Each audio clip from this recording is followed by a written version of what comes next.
18 years after an earthquake devastated Haiti, the small island nation is still struggling to recover.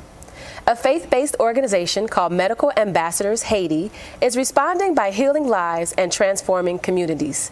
To learn more, let's welcome Mark Walden, a member of Lakeview Presbyterian Church and part of their fundraising team in the United States. We also welcome Lynn Weiss, part of the Community Shopping Events Committee for 10,000 Villages in Evanston, which is holding a fundraiser for Medical Ambassadors Haiti. Thank you all for joining us. It's a pleasure to be here. Let's start with Mark.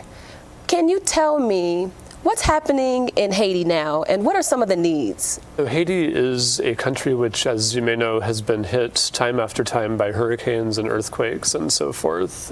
So there's kind of a constant effort in Haiti, which our organization is part of, just to keep people healthy and try to address the economic situation, which is about 70% unemployment.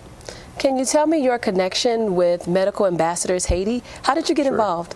Yeah, through a friend. So my friend Liz became a doctor after college, which is where I know her from, and then spent about 10 years in Latin America, the second half of that in Haiti, working with the team. She's a physician, but she was working as a community health educator alongside the Haitians who make up the organization. Medical Ambassadors Haiti is a Haitian chartered nonprofit staffed and volunteered basically entirely by Haitians, except for Liz was there for a few years. Lynn, can you tell us about the 10,000 Villages and when you walk in, what can we expect? Well, 10,000 Villages is really a unique type of store. It's not your average commercial store, and the story of 10,000 Villages really dovetails nicely with what Mark has been talking about, because the goal of 10,000 Villages is to help developing communities, hard-hit communities throughout the world.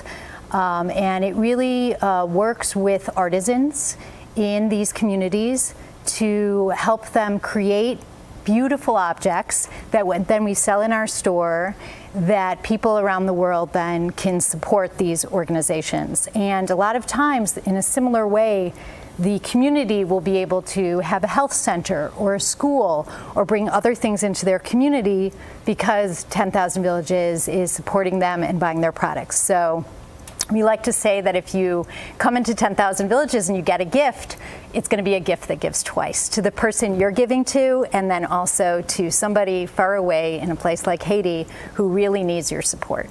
Can you share with us how the fundraising is done and how it will support Haiti? Yeah.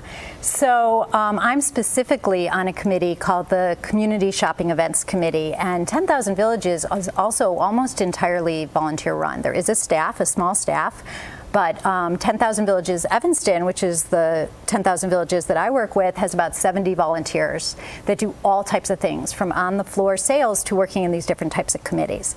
So with the committee I'm involved with at 10,000 Villages, the Community Shopping Events, we partner with different organizations around Chicago that help other people to have them host a fundraiser in our store. So they come out for an evening, usually from about 5 to 8 p.m. around the holiday season like this, and they bring all their friends, all their supporters, and it's kind of a friend raiser too, because everybody gets to be together, shop, they'll bring some treats, something to eat, and then they'll end up helping now in 3 ways. They're buying gifts for their friends and families for the holidays, they're supporting the people in these different communities, and then 15% of the funds goes to the organization. So Mark's organization, Medical Ambassadors of Haiti, is having an event on December 12th in the store from 5 to 8, and everybody who shops that evening, whether it's people who come in from Medical Ambassadors of Haiti specifically, or anybody who happens to be on the street doing their Christmas shopping, all the money, 15%, will go to Medical Ambassadors. Mark, can you tell us what does Medical Ambassadors mean when they say healing lives and transforming communities? The idea is that we as people are physical beings, spiritual, social, economic, and so in trying to address any one part of that, you're working to address all of it. So for Medical Ambassadors Haiti, as I say, it's a neighbor-to-neighbor organization where people go and teach their neighbor about how to purify water using a soda bottle and the sun and bleach. This is actually something kids can do and do in our children's program in Haiti. By one neighbor going to another to teach them how to do this to purify water, they're helping that neighbor save money by not having to go buy iodine tablets. They're helping them stay healthy by protecting them from cholera. They're giving them a new skill, but they're also showing that they care about that neighbor by going to their home to visit them personally and teach them this healthy money saving skill.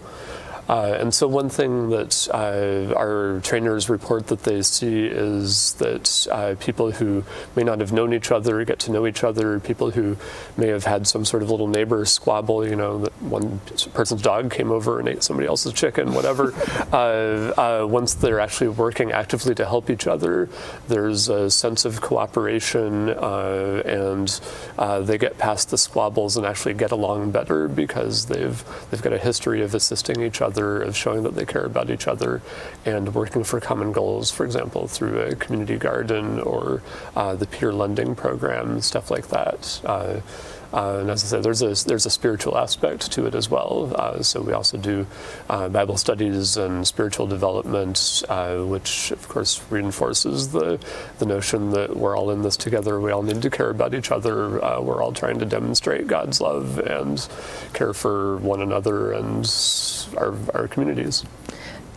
That's awesome, because I wanted to ask you how your involvement in church and your faith is influencing your work. Would you say that they correlate, they work together? What are your thoughts? I couldn't deny it. Yeah, it would be really hard to deny it. So my friend Liz, somebody I went to college with, is the person who brought me into this organization, and she's wonderfully aware of disparities around the world. And I guess one fundamental belief I have is that God loves everyone and doesn't love you more because your passport says United States than if it says Haiti or Uruguay or whatever. I love how you're talking about God loves all. Mm-hmm. And it also reflects a personal commitment. So I wanted to ask Lynn, what is your personal commitment to this work? Yeah. I found 10,000 Villages just by being in the community and popping in one day. And right away, the people came up to me and started asking me if I knew about the store and what it was about. And I really did feel kind of this love right away, this kind of like, people were in it because they really cared. They were there because it was important to them. And you just feel that every time you walk in the store. And it is in part because a lot of the people working there are volunteers. So it's not their job. It's something they're doing to give back to the community and to help. And so it's really, and that's part of the reason that we're doing these different fundraising events. And there's going to be about 20 coming up. They started a few weeks ago. They're going to go another couple weeks. And it's just an opportunity to help all these different organizations. Like, we have this actual physical store that you can come in and share together and learn from each other. And you really have that sense with the store. So for me, I really want to feel like I'm connected to the community I live in, that I'm helping in my community. And these type of organizations really make you feel like you can do that. I have to throw in too just that 10,000 Villages is a project of the Mennonite Church, and so is itself a faith-based effort to express God's love for everyone around the world. Well, thank you all for joining us today. I love how we have discussed God's love going beyond, above, meeting every need, and us all having a work to do, something that we can do to help others, especially those in Haiti. Thank you. I'm LaShondra Stevens for Different Drummers. Keep the faith.